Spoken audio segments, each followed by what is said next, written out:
Good afternoon. This is the tropical update from Mount Pleasant Waterworks for Hurricane Irma. It is currently Wednesday, September 6th, approximately 1:45 p.m.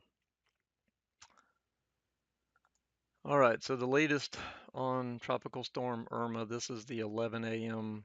position from the National Hurricane Center.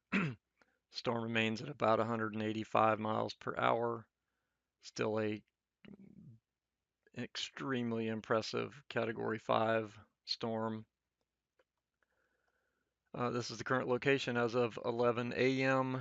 The white line is the forecast track, and the difference you'll notice from yesterday is that yesterday the track was kind of going just to the west or to the left of Florida. That has now shifted to the right.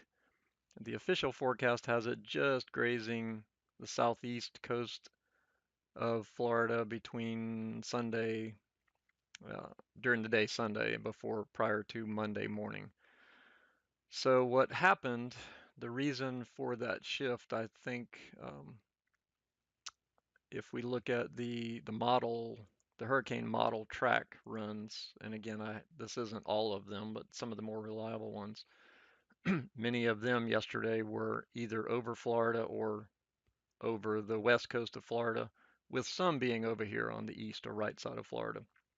Overnight, there was a pretty significant shift in many of the models.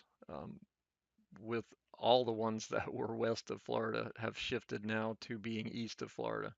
And you can see the pack. They're all predicting pretty good agreement on this right hand turn more to the north happening a little sooner than some of the models were thinking. And there are some large scale weather pattern features that are driving that all the models are seeing and thinking this turn will come a little sooner than they were thinking.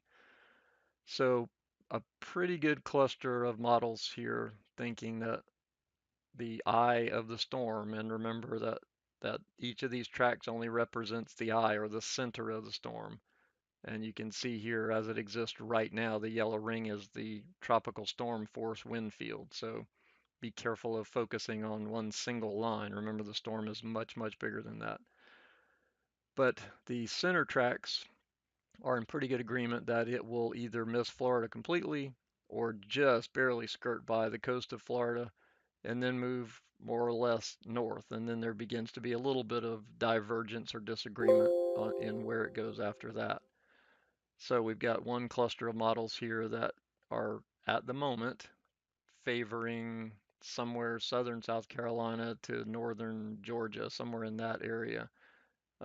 Still have a couple that are up here along the North Carolina, South Carolina border, with one outlier being a complete recurve, which is not impossible, but that appears to be a rather unlikely possibility at this point. Um, I think that the higher probabilities are definitely Georgia, South Carolina, North Carolina. All of these are very much in play and need to be taking this extremely seriously. This is a very powerful hurricane, and if it follows this sort of track with no interaction with any kind of major landmass, and in here is going to encounter very warm waters from the Gulf Stream, um, there's nothing to really think that this hurricane will weaken much, if any, as it moves up toward somewhere along the Carolinas, Georgia Carolinas coast. So anyone in this area needs to be taking this very seriously and be on rather high alert. The other thing that I wanted to look at while we're here is a couple of other graphics. One is just, if you haven't seen this, this is a new product from the National Hurricane Center this year showing timing. And the one I've selected here, you have two choices. You can do the earliest reasonable timing or the most likely timing, and they have detailed descriptions of what that means. I'm using the most likely arrival time of tropical storm force winds, um, which means that the Mount Pleasant, Charleston area, somewhere Sunday night, early Monday morning time frame, and you have to take this to be sort of general. This is not precise. So Sunday night into Monday morning is the most likely, based on the current forecast timing for Mount Pleasant, Charleston area, to see tropical storm force winds, and it will go downhill from there. It's extremely unlikely that we won't be getting some impact from this storm at this point. It's still possible. It's not an impossibility that it recurves and misses us entirely, but right now that's kind of a lower probability. What's much more likely is a landfall somewhere around in the Georgia, South Carolina, maybe North Carolina coastline. So I don't see many ways for South Carolina to get out of this without some effects.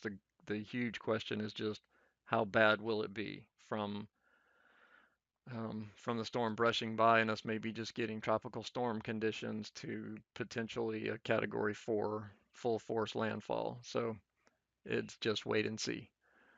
So I wanted to look at the two global models. This is just quickly the GFS model, and I'll just move this. This just recently came out, so this is pretty hot off the press. Hasn't changed a lot since yesterday. It's still showing it barely grazing the coast of Florida, kind of hugging the coast of Florida. And currently, this one model run is now turned in a little bit and is showing more like Savannah, right at the Georgia or South Carolina border is landfall. Don't get focused on one run of one model because this will shift as we go through the next couple of days.